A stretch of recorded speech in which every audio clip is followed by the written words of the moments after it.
Digestive system. Digestive systems అన్ని చాలా systems ఉన్నాయి ఇందులో. సో దీన్నే హ్యూమన్ టార్సో అని అంటారు. టార్సో అంటే ఏంటి అంటే హ్యూమన్ బాడీ యొక్క ట్రంక్, హెడ్ అండ్ ఫోల్డింగ్స్ ఎక్కువగా, అంటే ఫుల్ పిక్చర్ కాదు.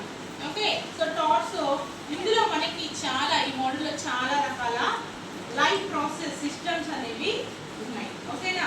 సో ఫస్ట్ మనం హెడ్ నుంచి స్టార్ట్ చేద్దాము. హెడ్ లో ఏముంటుందో తెలుసు కదా.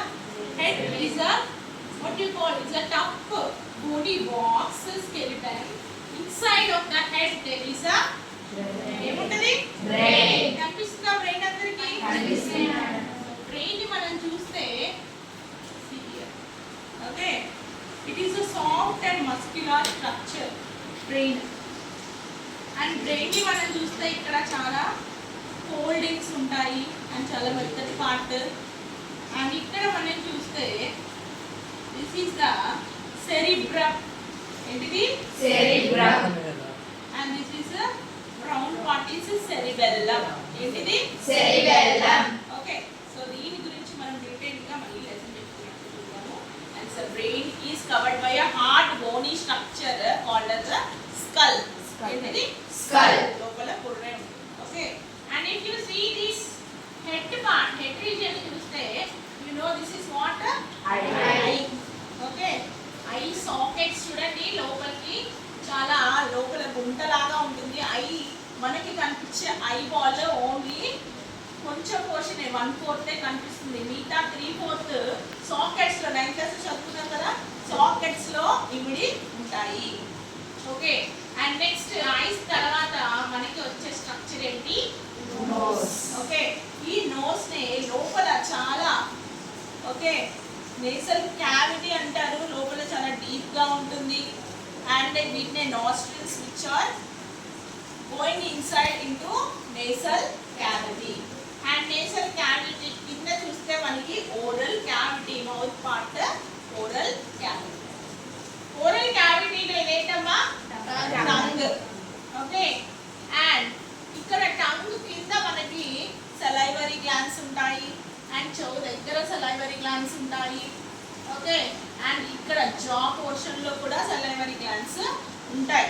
ఈ సలైవరీ గ్లాండ్స్ సలైవాని సెక్రెట్ చేస్తూ ఉన్నప్పుడు మనం ఈ జాని మూవ్ చేస్తున్నప్పుడు ఇందులో నుంచి సలైవా వచ్చి టంగ్ సహాయంతో మనం ఏం చేస్తాము? మాట్లాడతాము. ఏదైనా కూడా మన ఫుడ్ పార్టికల్స్ ని నమలడానికి హెల్ప్ అవుతుంది.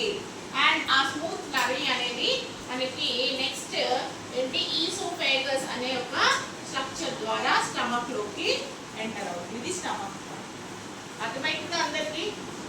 అండ్ ఈ మౌత్ ఆర్ ఓరల్ క్యావిటీ కిందకి వస్తే what is this portion?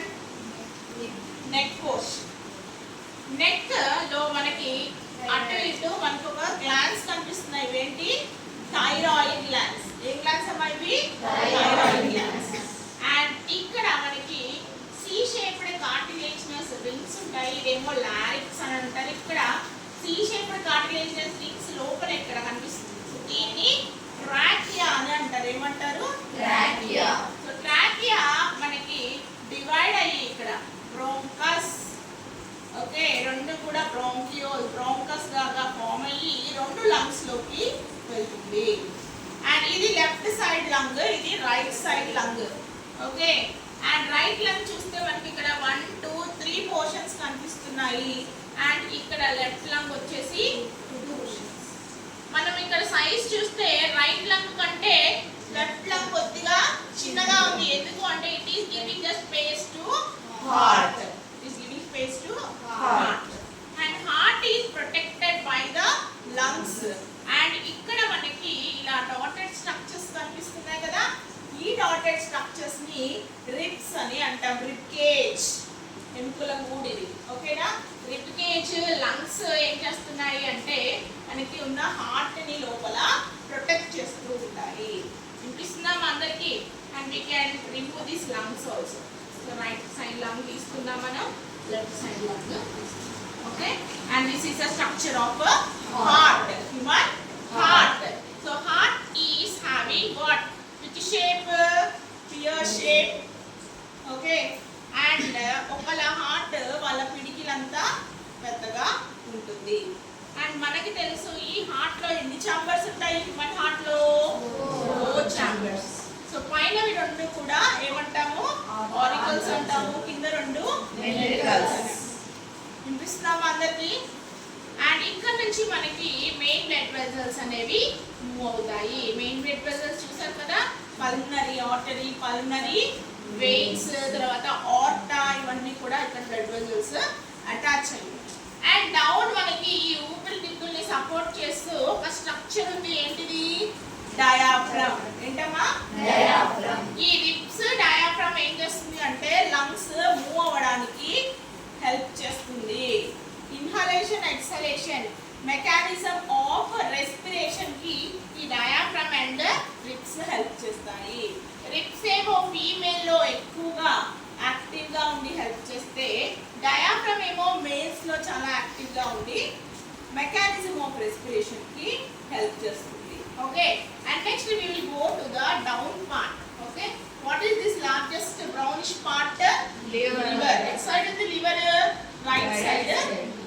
And liver ఇది ఏంటి అంటే బ్లడ్ వెసల్స్ కనెక్ట్ అయిన what is this called? Stomach. Okay, so ఈ లివర్ ని మనం రిమూవ్ చేస్తే లోపల లివర్ లోపల గాల్ బ్లాడర్ కూడా ఉంటుంది. Gall bladder. Okay, this is stomach. Stomach కింద మనకి ప్యాంక్రియాస్ ఉన్నాయి. చూడండి, ఈ ఆరెంజ్ కలర్ స్ట్రక్చర్ ఏంటి? ప్యాంక్రియాస్. సో స్టమక్ నుంచి వచ్చే డియోడినం కి ఒక పక్క లివర్ కనెక్ట్ అయి ఉంటుంది, ఒక పక్క ప్యాంక్రియాస్ కనెక్ట్ అయ్యి యూ షేప్డ్ ట్యూబ్ డియోడినం. ఓకేనా? ఇది proximal part of the small intestine. Small intestine యొక్క మొదటి భాగమే ఏంటి? ఇది డియోడినం. అర్థమైందా? సో అటువైపు లివర్ కనెక్ట్ అయి ఉంటుంది, అది ఇటువైపు ప్యాంక్రియాస్ కనెక్ట్ అయ్యి ప్యాంక్రియాటిక్ జ్యూస్, బైల్ జ్యూస్ ఎక్కడికి వస్తుంది? మనకి ఎక్కడికి వస్తుంది? డియోడినంలోకి. ఓకేనా? నెక్స్ట్ చూడండి, లోపలికి వెళ్ళిన తర్వాత ఇక్కడ digestion. What is this? Large intestine. And this part the small intestine. చిన్న పేగు, పెద్ద పేగు. ఓకే, అండ్ ఇంటెస్టైన్ పార్ట్ మనకి వెనక చూస్తే you can see this is the part of kidneys. Okay, kidneys ఎలా ఉంటాయి? They are located in the dorsal part. చూడండి, ఇదంతా కూడా వెంట్రల్ పార్ట్, ముందు పార్ట్ లో ఉంటే కిడ్నీస్ అక్కడ వెనకాల ఉన్నాయి. మనం కిడ్నీస్ గురించి చెప్పుకోవాలంటే ఆల్రెడీ నేను చెప్పాను మీకు, కిడ్నీస్ ఎలా ఉంటాయి? ఇక్కడ ఇటు సైడ్ ఉంటాయి అని చెప్పాను, అవునా? సో ఇటు సైడ్ ఒక ఇదేంటమ్మా? Vertebral column or back bone అని అంటారు. ఈ వర్టిబ్రల్ కాలమ్